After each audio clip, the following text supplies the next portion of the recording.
So what do you make of this resurrection story? Fact or fiction? History, symbol, or metaphor?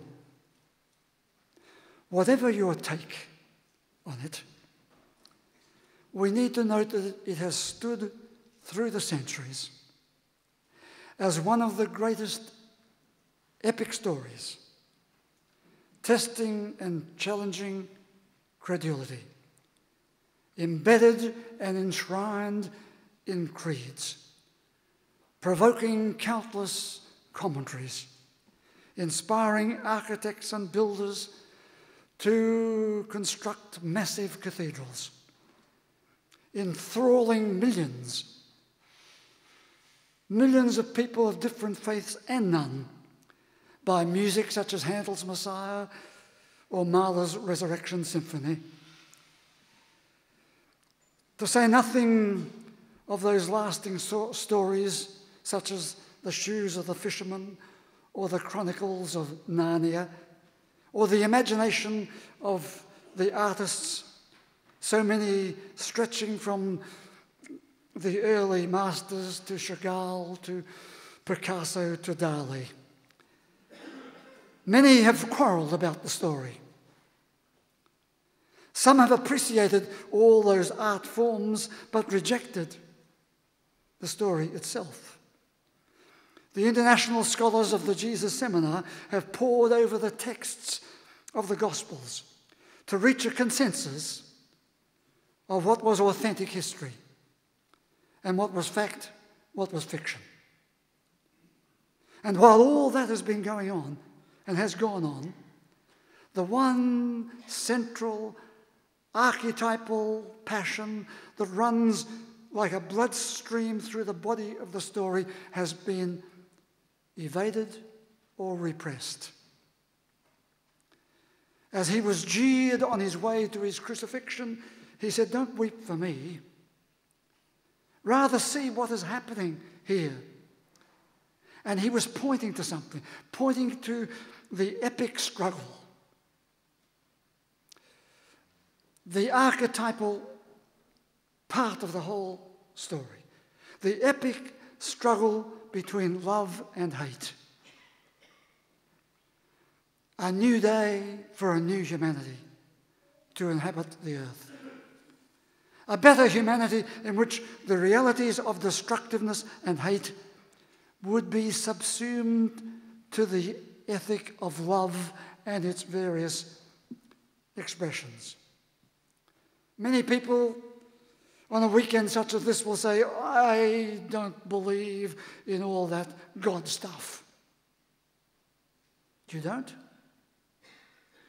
Well, you don't have to. Just believe in love. The Bible says God is love. That's enough. Most people want to have love in their life, some kind of love. Love for a person, love for their animals, love for the flowers, love for particular cities, whatever. Love for a book, love for music. But then we make a mess of life, our life. And we try again. We get into all kinds of complications, but we cling to that possibility that somewhere there, love in one form or another will come our way.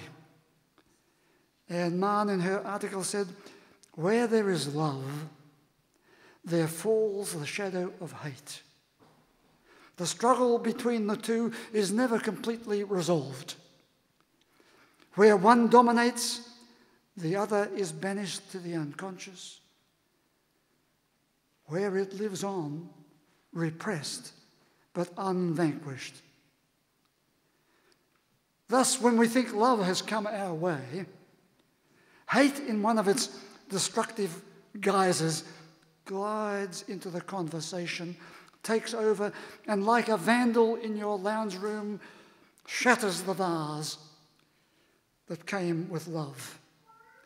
So we might say, one thing is sure, I love life, But as far as loving God is concerned, I'm an agnostic. As far as all this resurrection stuff is concerned, agnostic. That means you're not sure. What aren't you sure about? Perhaps you're not sure about life. Perhaps you're not sure about the place love will play in life. Perhaps you're not sure about life that is possible after the traumas you've been through. Perhaps you're not sure about your love for yourself. You know, if you're dying and you're given a second chance, will you turn it down because you're not sure? God is life's second chance, life's third wave. And although it is spelled differently, God is the fourth bridge. And we believe it will stay in place. God is the fifth balloon that floated across the sky this morning. Way back in the Old Testament, the legend has a conversation taking place between God and Moses. And the legend says God speaks to Moses and he said, "Today I set before you life and death, good and evil. Choose life and live." But human beings, all of us, run into difficulty with that. And we excuse ourselves. I'm an atheist. I'm an agnostic. Count me out. I'm an atheist. Count me out. I'm an agnostic. Let me have 2 bob each way. Better still, let me take you to look at the epic struggle at the very heart of the crucifixion, resurrection story. Suspend all the arguments about whether you believe this or whether you'll take that. Press the pause button on all those conflicts. Whatever you want to believe or not believe about Jesus of Nazareth, follow his pointing finger. He was pointing to the ways of love being so strengthened that the ways of hate would be curtailed and more controlled. In my book on the traumas of life, I wrote, hate is an internal energy. It is an interpersonal commitment. It is a group power. It struts with its weapons across the world stage. It inflicts vast pain. It incurs huge costs. It dehumanizes human beings. It erodes human dignity. It is a disease of the human psyche. Jesus said, as on the scarf on the lectern every Sunday, the words are written, "I say unto you, love your enemies." According to the scholars of the Jesus Seminar, those are the most authentic words of Jesus. But suddenly we're atheists. We are agnostics. How can you love what is so appallingly hateful? How can you love when you are on the receiving end of hate, or when you have quite a bit of hate to dish out to somebody else? Oh yes, I'm not so sure. I'm ready to be an agnostic. Or maybe I'll be totally atheistic. Deny love, deny life, deny God. Let all that stuff walk into irrelevance.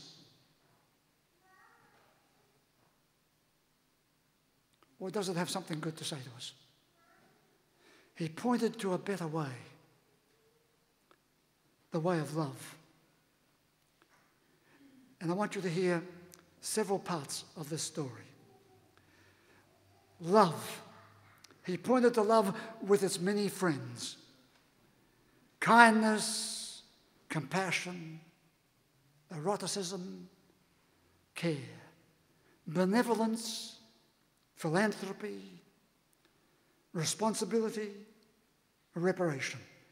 Love's many friends, there are many of them, and they can offer hope to the world, can bring a little reconciliation, can restore goodwill, can retrieve some sanity. Believe in a little bit of love. human caring in our hospitals and homes, human curiosity in our research and intelligence, human communities in their belonging and their therapy, human dialogue in justice and understanding. There's the first one. Love has many friends. Second, love in its various forms and with its various friends gives good focus to life. Move the focus off your anger and your resentment, off your destructiveness and your negative ruminations. Focus on life. That's better. It's a better way. An old man was talking to his grandson. And he said to his grandson, there's a fight going on inside me. There are two wolves in there fighting. One is evil, and it's got all the strength of envy and greed and guilt and inferiority. And the other is good, and it gathers joy and love and hope, humility and kindness and generosity. And the grandson listened for a moment, and then he asked his grandfather, which wolf wins? And the grandfather replied, the one I feed.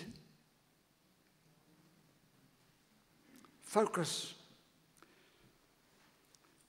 on love. Feed the good. And the third, love opens the door to freedom. Freedom from negativity, freedom from neurotic entanglements, freedom from hate. Yes, hate closes the door, closes our mind, closes off goodwill, closes the door on a good spirit. Hate has no room for a generous spirit. It traps us in its own hateful energy. But the better way is to find freedom, freedom from hate, freedom to immerse our children in the environments that are as free as they possibly can be of prejudice, free of destructiveness, free of disease in the body, in the mind, and in the spirit, free of the power of hate. And there's a fourth. Number 4, love has to have in it faith. It's imbued with faith, the energy of faith. I mentioned it in my book, Discover a New Faith. Energy for a better life. That's faith. Energy for a better life. You can talk about faith. You can argue about faith. But unless you are imbued with the energy of faith, you might be good at the talk, as the passage from Scripture said today, but you miss what it means to try it. Both love and hate are energy, and the law of this energy is very simple. This energy is contagious. But love, when it takes on the energy of faith, that energy is healing. It's therapy. It is the faith in yourself, faith in the healing process, faith in life after the darkest times. In some of my groups, many of you know, I speak of changing your hat. When you're dealing with a difficult situation, an unpleasant task, a troubled memory, it is like putting a hat on that concern, on that trouble spot, a black hat. And as you gather your negative and nasty feelings, your negative emotions about that concern, the hat gets bigger and bigger. It can become so big and so heavy that it conceals the original concern. The focus of life then becomes on those negative feelings in that large black hat. I encourage people to take the black hat off just for a moment and replace it with a soft yellow hat. Yellow is the colour for good feelings, for sunshine, for faith energy. Love changes everything with a floppy yellow hat, the energy of faith. Number 5. Love is so different in its mood from hate. Love brings the flow back into life. Whether it is kindness or caring, support or strengthening, the flow of life starts to change who we are and how we will converse with each other. Even with those with whom we have great differences. A flow state means we are moving beyond the past, flowing into a different future. A flow that means that we feel an energy of life lifting us, carrying us forward, helping us to meet the future with anticipation and hope. A flow state affirms our mental health, our emotional vitality, our enjoyable engagement in the personal and social realms of our life. A flow state lifts us to feel really alive, rather than being in a state of self-defensiveness and self-destructiveness. And I have one last point, and it's number 6, isn't it? I'll go through them again to finish, because I've told some people they've got to tell me what they are afterwards. Love contains a fantasy of the future, the fantasy of new possibilities, the fantasy of a new start. This fantasy is like a baseline for planning the future. If you don't have a fantasy of the future, you're not going to move very far into it. It is that deep baseline of knowing that you can start again and you've got a fantasy of where it will go. Oh, it's true that the dark and depressing realities of life can hold us back. W.H. Auden, in his poem, gave a very somber picture of the defeat that can come our way, the loss, when he had his person say, "The stars are not wanted now. Put out every one. Pack up the moon and dismantle the sun. Pour away the ocean, sweep away the wood, for nothing now can ever come to any good." But then love rises out of the darkness, keeps repeating the words the Bible attributed to God. "Behold, I keep making all things new." And their theology and therapy combine forces. Even out of our most horrifying wars, love in its various forms emerges and sets up signposts for peace, establishes places of refuge and safety, brings the courts of justice to do their work, sends up those metaphoric balloons in the sky as symbols of aspiration and achievement. Love keeps rising, not on the first, not on the second, but on the third day, or no, on the 23rd day, on the 303rd day. Whatever, look for it. It holds a promise that it will rise again. Don Cupid, the theologian and philosopher, said, "It is high time we learn to be less hard on ourselves and on each other. It is high time we learn how to love this life and live it well, because it's all we'll ever have." So anyone who gets tangled up with the idea of the resurrection, stop there. Stop there in all those tangles. See what the one at the center of it all was pointing to. He was pointing to this epic struggle that affects all humankind. It affects the survival of our race, the survival of the universe, or its destruction. It affects the very way we live with each other. The epic struggle of love and hate. As we try to affirm in our lives the place of love, and to say it is stronger than hate. And when that is so, we're in touch with a better humanity. Love has many friends as its counterparts. Love brings a good focus back into life.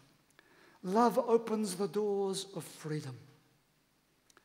Love is imbued with the healing energy of faith. Love brings the flow back into your life. Love contains a fantasy of the future, the fantasy of a new start, where someone says, "Behold, I make all things new." Why miss it? He was pointing to that new reality. A new reality to take the place, as it were, of the old. Even though the old reality keeps drawing us back, here is the new reality where life is to be lived. And in that new reality, we will all be repeatedly amazed. Would you please stand?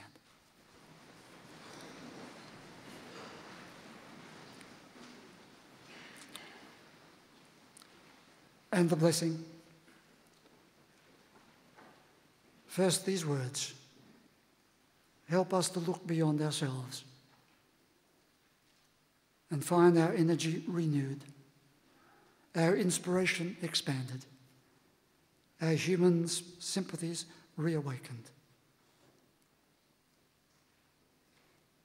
May the God you see in all the colours of creation arouse in you a sense of awe and wonder. May the God who is a sacred presence be real to you.